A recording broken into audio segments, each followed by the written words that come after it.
Welcome back, everybody. We are going to continue our path through period 7 as we're approaching the very, very end. And we're going to transition from our discussions on the Great Depression and the New Deal into how America gets involved in World War II, which is the big event at the end of period 7, a major transformative event for the world and the United States. And so the end of World War II, 1945, is also the cap of period 7. So we're going to be looking at a couple different things. It's kind of a tricky topic at times. There's so much to go into, so we have to stay focused on how it impacts the United States and our development and the issues that we're facing.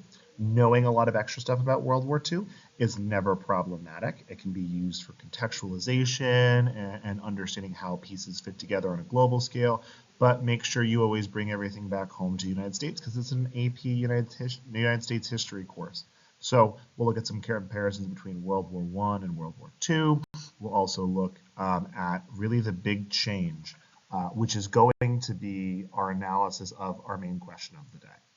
And that main question, similar to the discussions around World War I, was how do we shift from being an isolated nation to one that's an active participant? In World War I, we talked about it. It was not as deep as an involvement as we're going to see in World War II. But what we are going to see here is we're really going to be tracking it from the changes post-World War I, the war to end all wars, the Great War, the war. From that period forward, how in such a short period of time did we go from the war to end all wars to the Second World War? And not even that, but how quickly do we get to where the United States becomes a major participant for a majority of the war, unlike World War I. So let's take a step back and look where we've been through the 20s and the 30s until we get up to A, the outbreak of World War II, and B, America's entry into World War II. So remember, post-World War I, America tries to go back to kind of an isolationist foreign policy, but it's not 100% isolationist. Now, there is the Warren G. Harding, the return to normalcy, and we looked at that socially and culturally and politically, domestically, but we're talking about foreign policy, right? America is largely isolationist. However, the dollar signs, the businesses do keep us interested in interacting with other nations, maybe a little bit more. However, it's still going to be with some caveats, right? We wanted to keep the boom of the 1920s. And during the Great Depression, we were desperately looking for answers to how to solve the economic crisis, whether if it wasn't domestic but abroad. And so we did play a role in some international disarmament treaties and agreements, trying to provide some economic stability for the world. So it is a larger role, but it's still not fully, we would call it interventionist until we really hit World War II and beyond. But the question is, how do we get there? What does that evolution look like? So in the 1920s, the biggest issue is definitely the issue of debts from World War I. By the end of World War I, European countries owe us over $10 billion. We want that money. We need that money, especially by the 1930s. However, if these countries completely crumble and their economies collapse, there will be nothing left to collect and we'll get nothing. Two, our investors would lose a lot of money, companies that have invested money in European countries before, during World War I.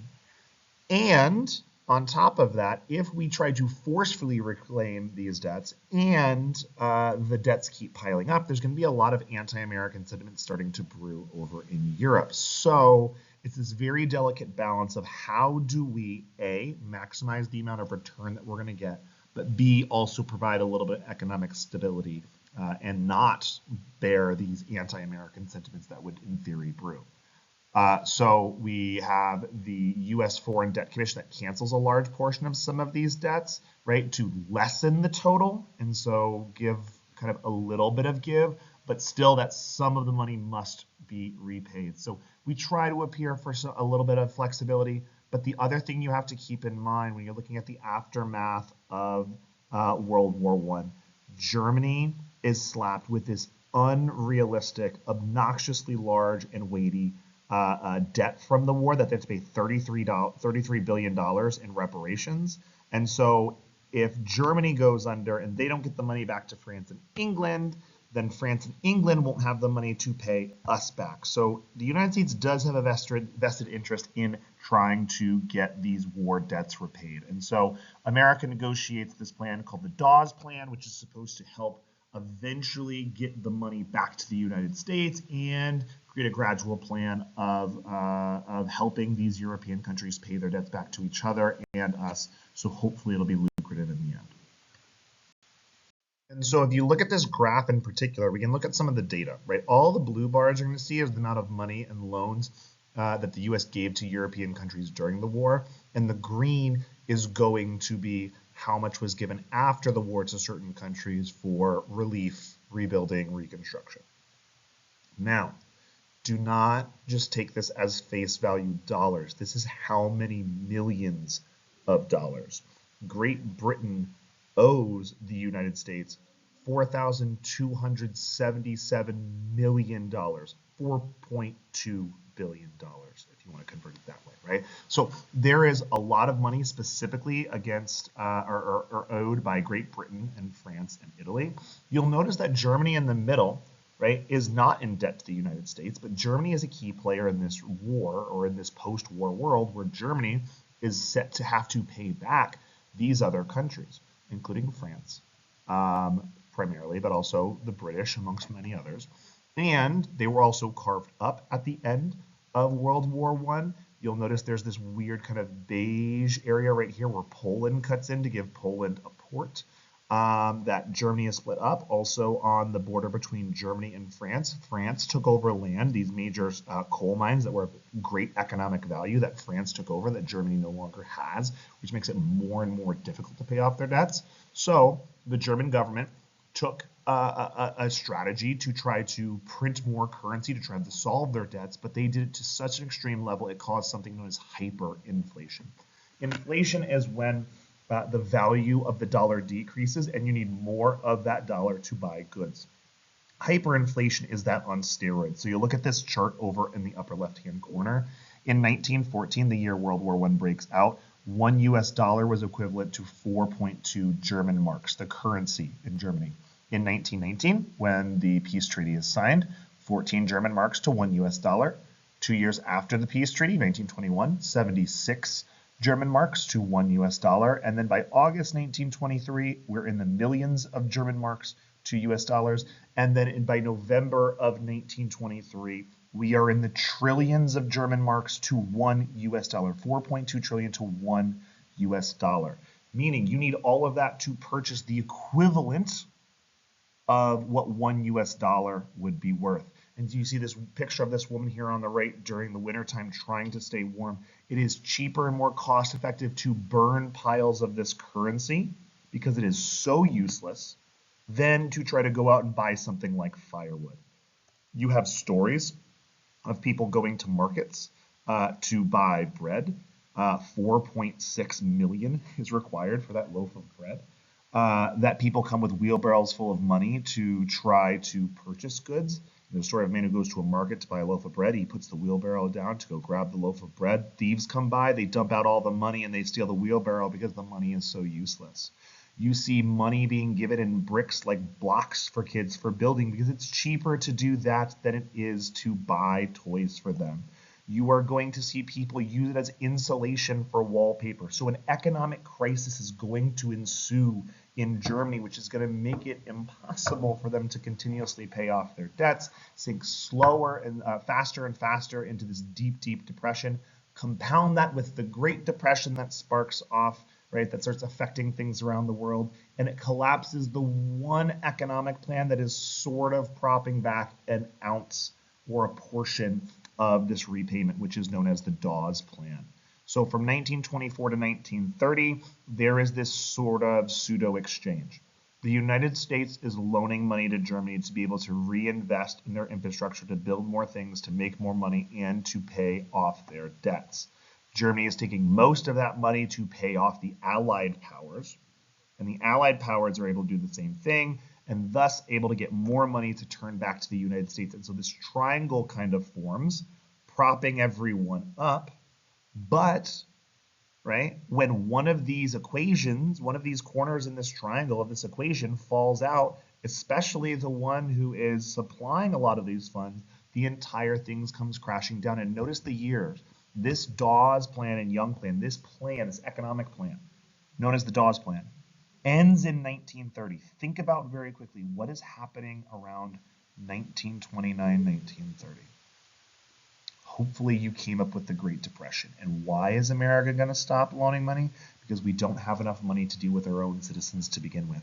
And so that's going to cause a greater collapse in Europe. And it's going to continue to build a world where a totalitarian government, an extremist government is going to be able to take foot and take hold. And so there is going to be a lot of concerns domestically about what's changing and happening in the world as well.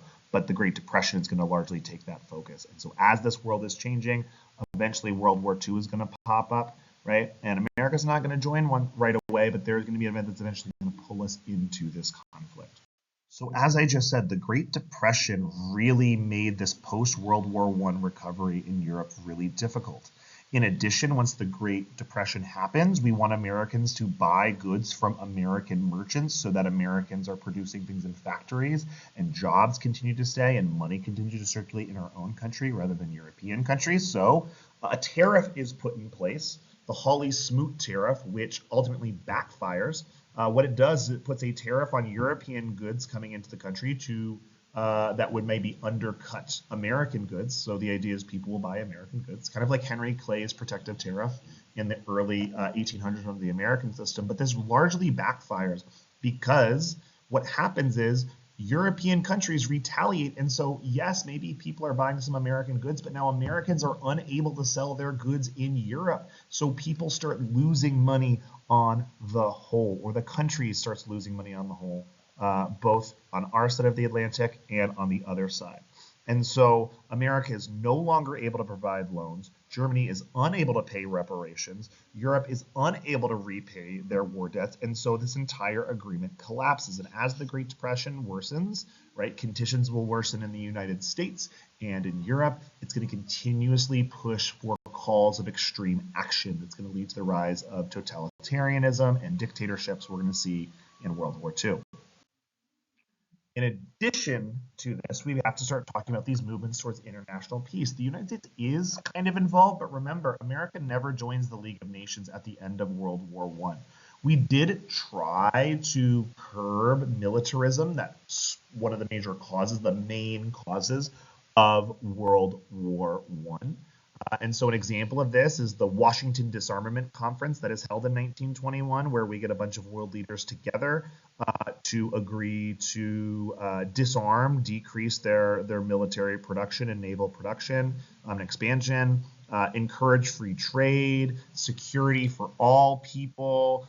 We agree, all these countries, USA, England, Japan, Italy, and France, meet to discuss limitations on the amount of battleships and aircraft carriers that are created. A second treaty is signed to allow what's called an open door policy with China, that there aren't restrictive controls over China, that people can trade, again, stimulate the economy, less fighting. Another treaty is signed agreeing between England, USA, France, and Japan for collective security, meaning that an attack on one is essentially an attack on all, that all people in this agreement have a role to play. However, what any of these agreements, if you know anything about the 4-power treaty, the 5-power treaty, the 9-power treaty, you don't need to know these nuances, but understand that there are steps being taken. However, we can agree to these on paper. There is no enforcement principles given for these agreements. So these are all just taken on good word and conscience of other people. Later in the 1920s and 1928, almost every country, including the USA, signed what's known as the Kellock-Braid Pact, which basically is just a public denunciation around the world of war as a foreign policy tool, that war is not acceptable as a term of foreign policy. And so in the 1920s, there is still this aftermath of World War I agreement of, we don't want to repeat this war, we should agree to these changes. But the big issue is, what if people A, lie, or B, don't agree or follow these rules? Who is going to enforce it? Will anyone enforce it? If so, what does that look like? So these agreements don't last. And one example of this is the growth of Japan. Japan is trying to become a major industrial powerhouse and expand. But to do that, they need raw materials, and Japan is a relatively small island. So in order to get these raw materials, they start expanding into neighboring territories, namely China. They take over the region of Manchuria and China. Manchuria is in the upper northeastern corner of modern-day China. Lots of resources, minerals, very, very rich, necessary for this kind of industrialization mindset. And even in a case like this, where a country is invading who agreed to these terms and moving and taking over this land, in both occasions, both situations, the League of Nations reprimands Japan, but there are no real punitive measures. So the idea being that there are changes going on, there are these good agreements, but there is nothing necessarily backing them. So now we're going to kind of pivot into one of the, I think, kind of overstated by some students role in the APUSH course when it comes to World War II. It's a significant part of the story, and so you're going to have a little bit for context, but you need to understand how it relates to U.S. history explicitly, and they're in that conversation. But similar to the Holocaust, there is a role that it plays in the larger APUSH course. And so, for example, when we're talking about like dictatorships and totalitarianism and fascism, right, what you would need to understand is that although there were a lot of Americans that were concerned about it, most Americans were against taking any form of military action until the bombing at Pearl Harbor that pulled the U.S. into war. So we're going to be looking at this in the lens of how do we get through that evolution, and how do these players, figures, nations fit into that, and how they serve as examples, just like anything else, of the larger picture we're trying to understand. So one example is the Soviet Union. Remember, this was Russia. They pull out of World War I, a communist takeover.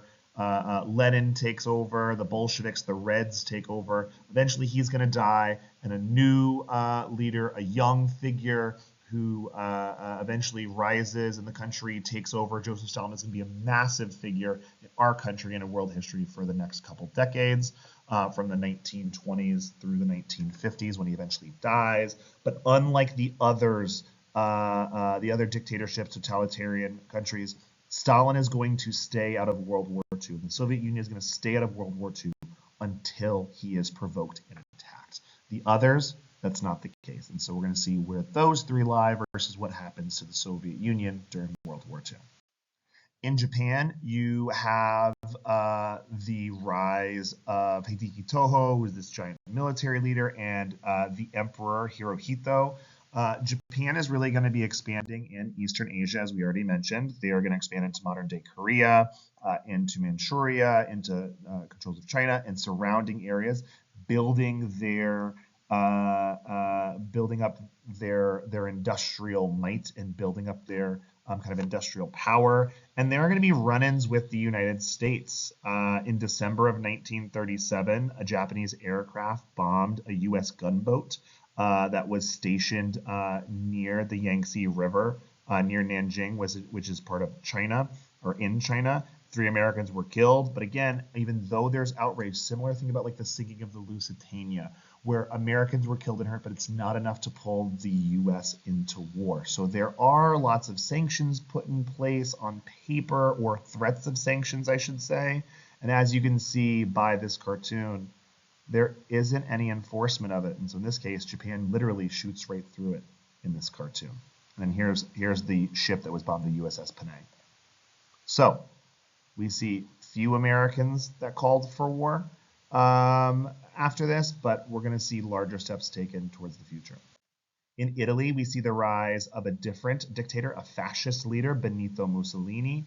You'll notice similarities between the Japanese emperor and military leaders and Mussolini and Stalin and Hitler in Germany, is they all really justify their power with physical force and military might. He takes over. He has a good relationship with the Roman Catholic Church and support from them.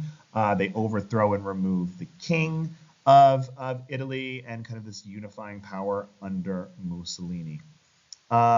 We also are going to see his goals of kind of taking over land that was lost. For example, going back to Africa to take over Ethiopia, a land that successfully repelled Italians, and so ways of trying to restore national pride and power on the world stage, similar to what Adolf Hitler is going to do.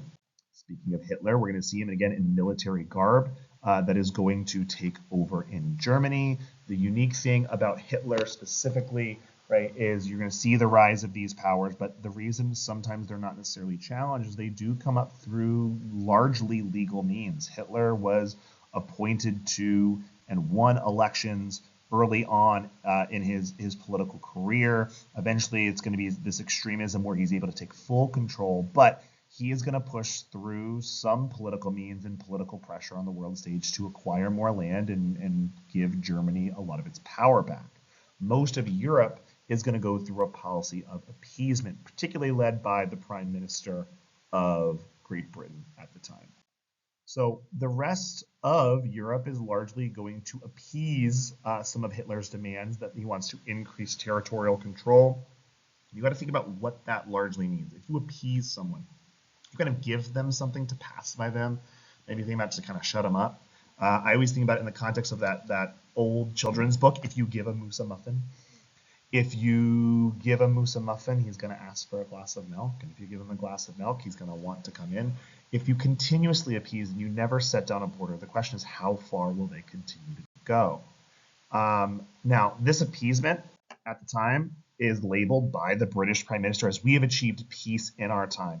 A plan is made called the Munich Pact, which is a form of appeasement towards the Adolf Hitler Nazi Germany government, where Germany before this agreement, after World War I, looks like this. Notice it's separated and there's some lands that aren't taken over there yet.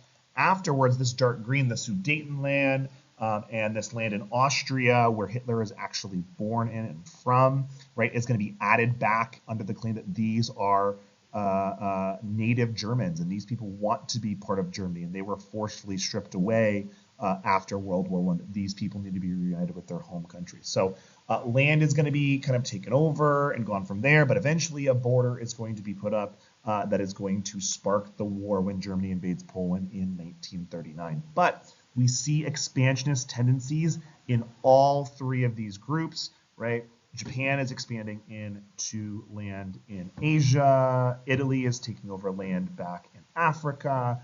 Germany is expanding in Europe. And so we see expansionist tendencies, we see militant tendencies. And so this does become a concern, especially when these three countries create sort of like an axis, an agreement, a team between the three of these kind of new expansionist powers, hyper-nationalistic leaders.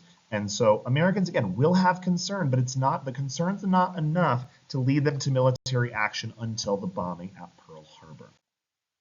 So what's going on in the United States while all of this is going on? Why isn't America being more outspoken or getting involved? The Great Depression.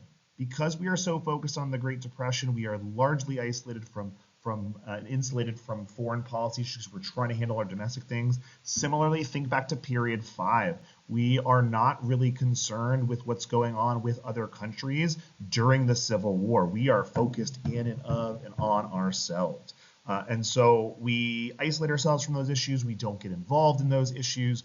And so even though there is a rising threat, right? Or you see these rising threats around the world, but it's almost even more so because of the rising threat.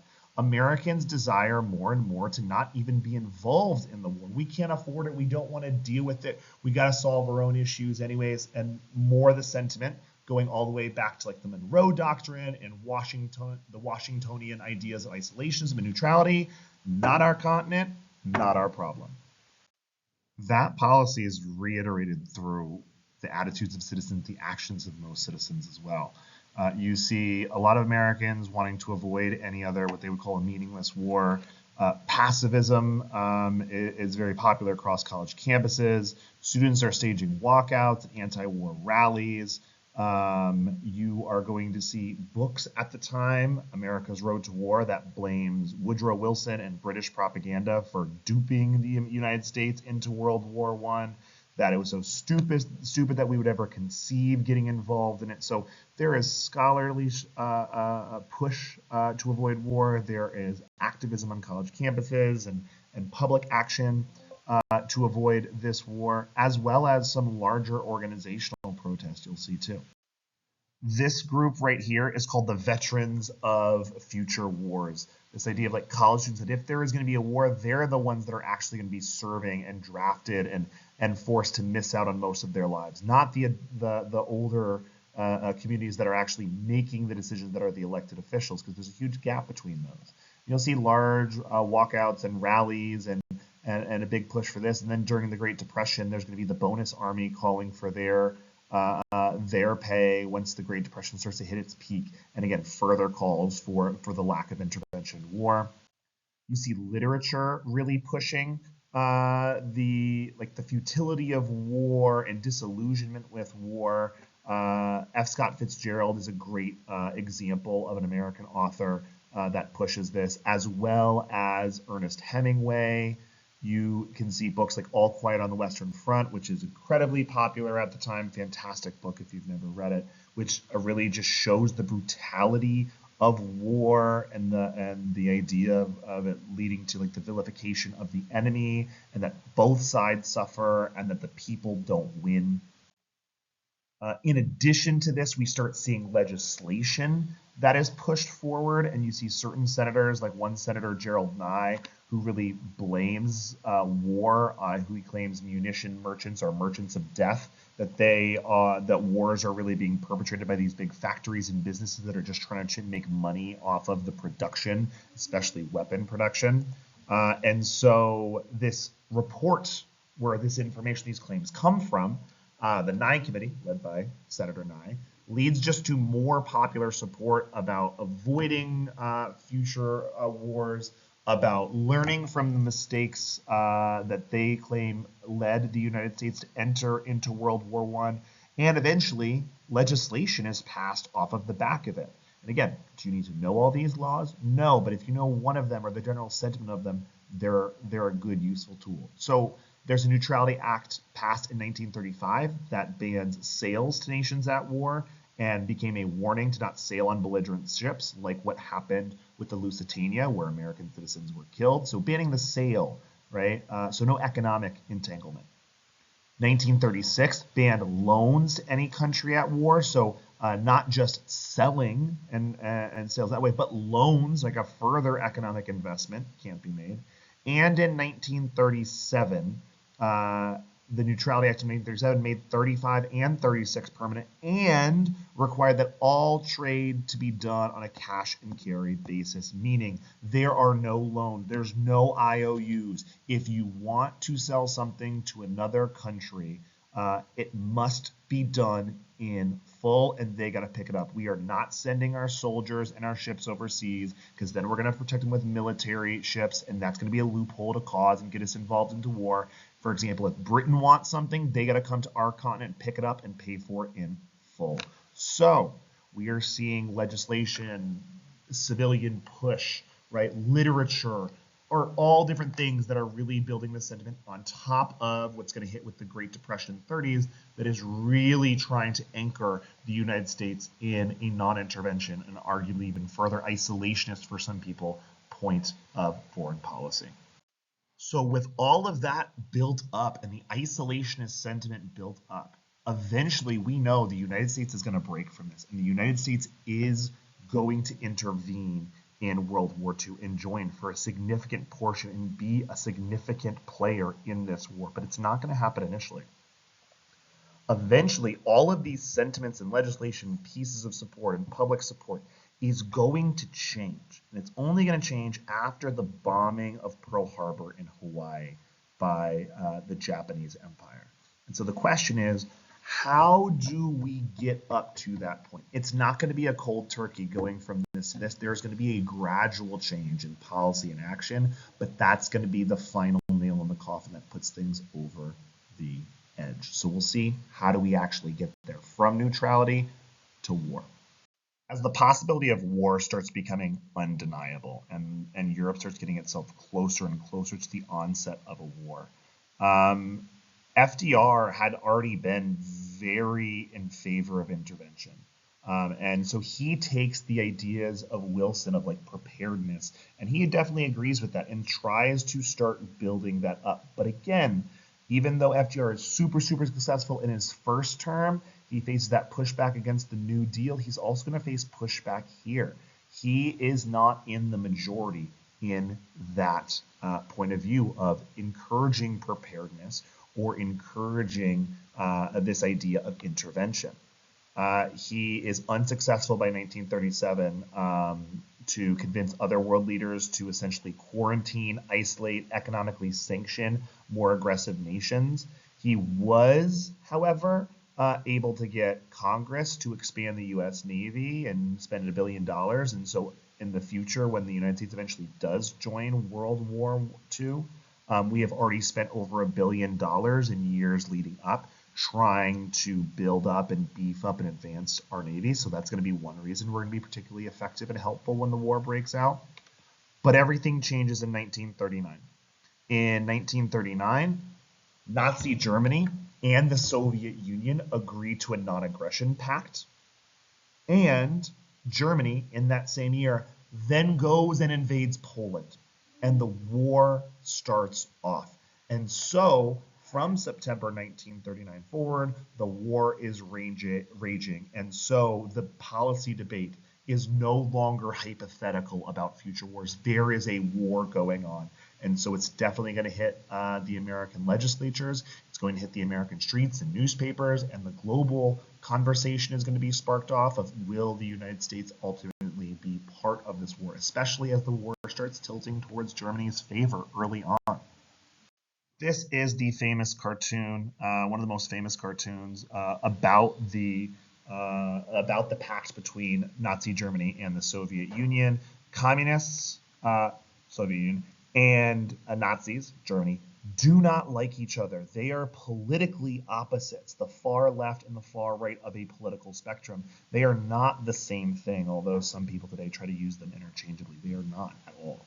And so as a result, they have a lot of different underlying philosophical issues. They do not like each other, but an agreement is made for their nation states. Germany will not attack the Soviet Union and vice versa. They will not be involved in the war. And so as this expansion starts and Germany takes over Poland and the Soviet Union agrees to not enter into the war, the Eastern Front, Soviet Union, is no longer a threat or a focus. They are not an ally necessarily in the war, but they're not a foe. They're not going to get involved. Italy is controlling the southern portion, controlling it to Africa.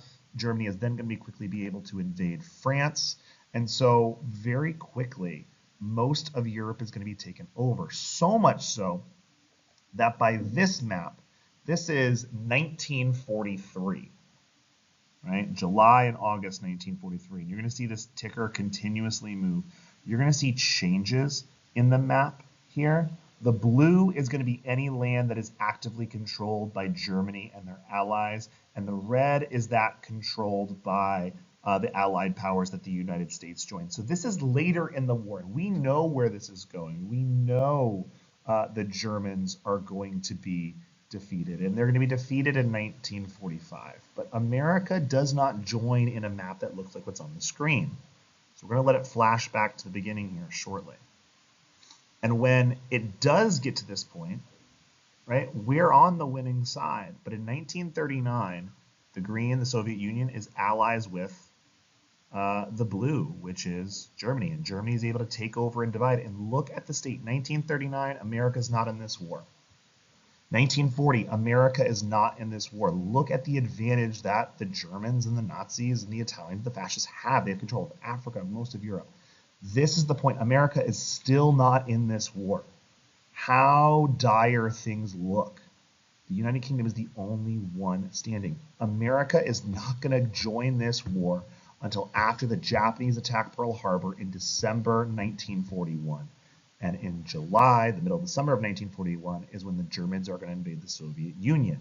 So we are going to see a turning point in 1941, but it's also going to take time. This is not a quick turn. Once again, the map of Europe in 1940 is drastically different than that of what's going to take place by the end of the war. So understand where things are going, but also understand that when the United States joins the war, it is not looking good. And also in the early parts of the war, it also does not look good for the British and the French. So it's not even like, do people want to? The question is, even if they wanted to, are we going to be joining the winning side if we do support the British? Or would we support the British? It's a conversation similar like World War I. So when 1939 hits, the war has begun. America is still staunchly neutral. The Nye Committee has passed these laws. This cash and carry policy is definitely being imposed. But there is some interaction with the Allied powers. The Allied powers being the UK, being France, and then eventually in the 40s, 41, when Germany invades the Soviet Union, also with the Soviet Union. America would trade with the Allied countries, but they would not offer loans. So there's no IOUs. If you want to buy something, you buy it in full now. We would not deliver products to Europe. We are not getting wrapped up in your war. We are not letting cruisers and soldiers and ships being attacked to consider lives being lost and called into conflict, similar perhaps like the German submarines during World War I. And in addition to this trade that's going on, however, FDR is going to strike some trade agreements, some deals. 50 old destroyers that the United States has, these big battleships, are going to be traded with England for 8 different naval bases in Western Europe. So this kind of exchange, there is no IOU left over, but it's different ways in which the United States is not fully neutral and not taking a side. We are not intervening, but we are definitely aiding. And the question is, how much more are we assisting this war? Are we creeping further and further? FDR has this quote about the destroyers for base steel. It's the most important action in the reinforcement of our national defense that has been taken since the Louisiana Purchase. So framing it in the sense of national defense if needed to take action in the future. FDR does really want to continue to provide aid for the Allied forces, but is still not calling for war by the end of 1939, despite pressures by, specifically Britain, to jump into the war. Why? It's a massive break in our foreign policy's history. So let's take a step back and remember what these terms isolationist versus interventionist truly mean. So everything is still built off the Washingtonian ideas back from period 3, right? When he's first elected in 1789. Isolationism is still the predominant history of the United States up until this point. It is everything largely. There's very few examples when we've ever kind of violated this. Now, we've gotten a little bit more intervened in different ways, but still isolationist nonetheless, especially from European affairs. Isolationists were very appalled to the idea of departing from neutrality, and that FDR's involvement of the United States in foreign war, they believe, is just a huge mistake, a disastrous blunder that could only blow up in our face.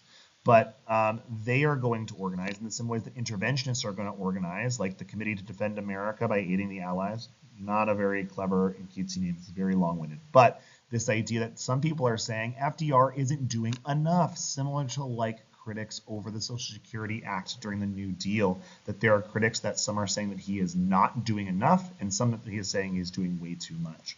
So again, furthermore, this idea that the Fortress of America idea, this idea that we need to protect the United States and get involved before it attacks the United States, isolationists argued that, yeah, maybe Hitler might be crazy, he may be doing stuff over Europe, but they're no threat to the United States.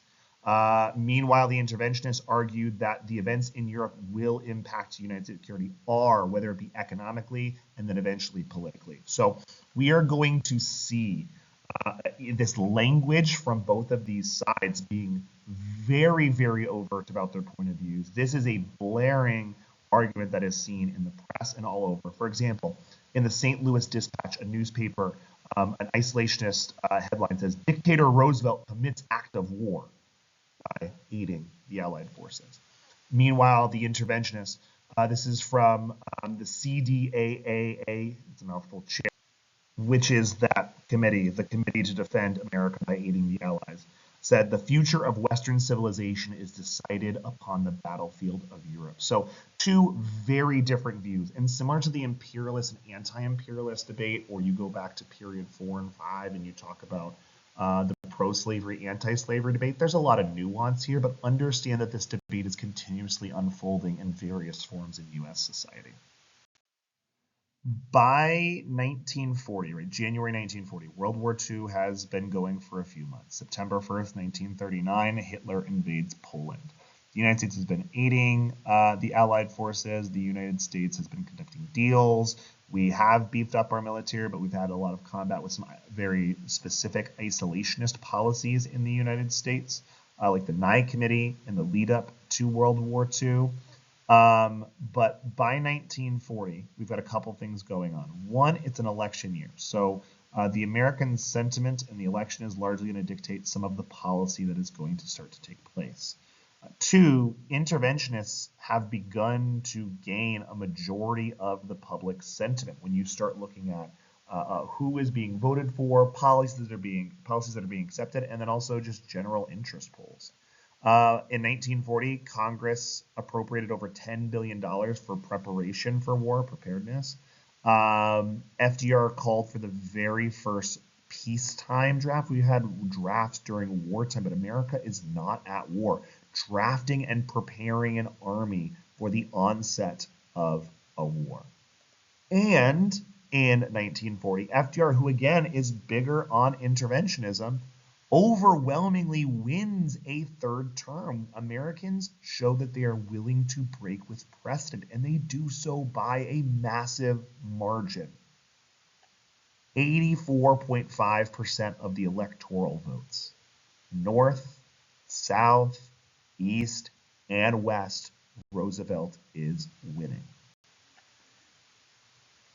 After Roosevelt has been elected, before he officially begins his third term, he is still giving these fireside chats that he was giving at the beginning of the Great Depression that kind of restored companies. He's been continuously doing these. And so on December 29th, 1940, he gives a chat, a fireside chat, and in it he calls that for America to take the role as the arsenal of democracy. Right? Democracies are a form of government, of political freedom. An arsenal is a massive stockpile of weapons or tools. And right, so the question is like, what does that actually mean? An arsenal of democracy. His push through his next term is all about rallying support, whether it's sending funds or military aid to other democratic countries fighting against the Axis powers, Germany, Italy, and Japan. The idea that if the democratic countries lose, the world loses democracy. That this is about more than individual values. This is about more than just the United States. This is about the history of the world. Kind of a similar framing, if you think about it, of how Abraham Lincoln frames the Gettysburg Address. Why is this war being fought? For a new birth of freedom.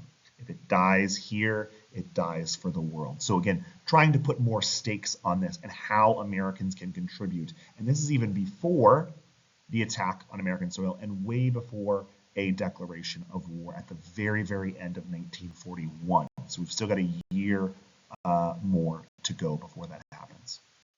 Even though interventionists are taking a large hold of the public sentiment, and that there is breaking with tradition occurring where Roosevelt is winning a third term in 1940 in this election.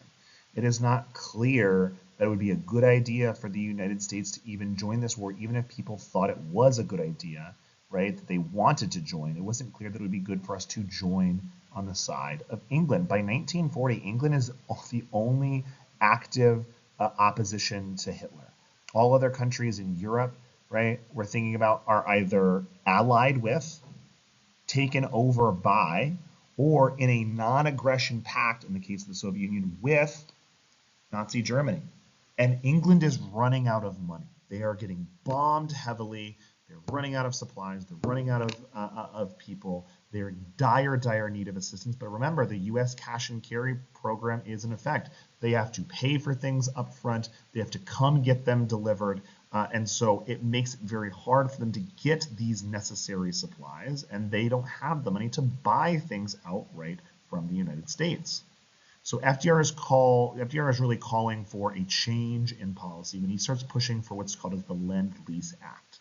The Lend-Lease Act allows the U.S. to sell or lend, allow them to borrow, war supplies to any allied nation. And Congress puts about $7 billion up to allow England full access to U.S. arms, to allow them to continuously fight the fight. So we have sent over money, we have traded, we are now loaning or selling war supplies to a nation at war. And so we are getting closer and closer and closer to being involved in the war in everything but name and soldiers on the ground. This map shows where from the United States things are being shipped and how long it's taking for the U.S. to ship supplies throughout the war, throughout the world for this war. And then when you look at the amount of money on these supply routes to the Allied forces fighting against the Axis powers, right? You see these charts down below. First, China, Australia, New Zealand, and India. 1.3 trillion. Africa, the Middle East, and Mediterranean area, 1.8 trillion. The Soviet Union is getting almost nearly 3 trillion, but the UK alone, $5.2 trillion worth of goods. So our main supplier in this war, but the United States is selling a lot of these goods, producing a lot of these goods. That means there are more jobs in the home front that is helping us get out of the Great Depression. So it kind of solves two issues at the same time. And we're going to start making an absurd amount of money off of this war. So if we've eliminated the cash part of the cash and carry program, right, the U.S. can loan or sell supplies to England to allow them access to war materials, but they still have to come pick it up. They still have to get it. And they still have to deal with U-boats, submarines, these deadly German submarines who are able to shoot down ships coming back. So even if the British do get these supplies, they spend so much time to try to procure them, they could be all for naught if they're destroyed. So changes are made that allow FDR to actually utilize the U.S. Armed Forces. He starts allowing for U.S. patrols in the western half of the Atlantic. Again, not crossing over onto the European side, being very, very careful not to be construed as some sort of act of war. Also, Germans are trying not to encourage the United States to go to war, not trying to provoke and provide another unnecessary obstacle for them in the conquest of Europe.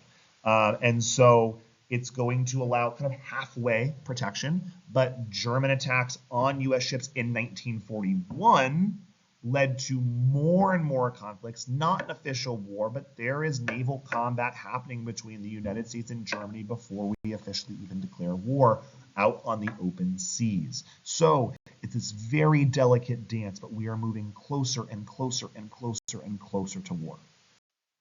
In 1941, FDR meets with Winston Churchill, the Prime Minister of England, to secretly draft something known as the Atlantic Charter.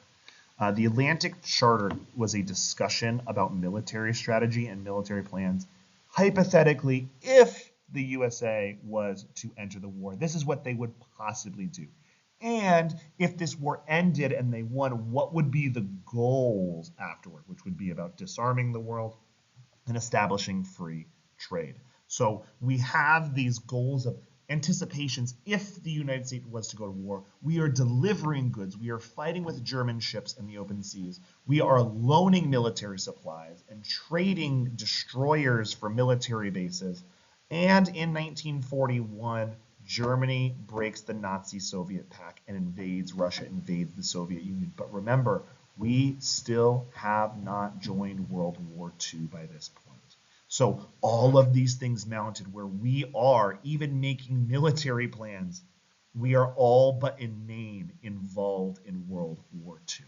And when you look at World War II and the map that takes place and is unfolding by this time, this is what Europe looks like.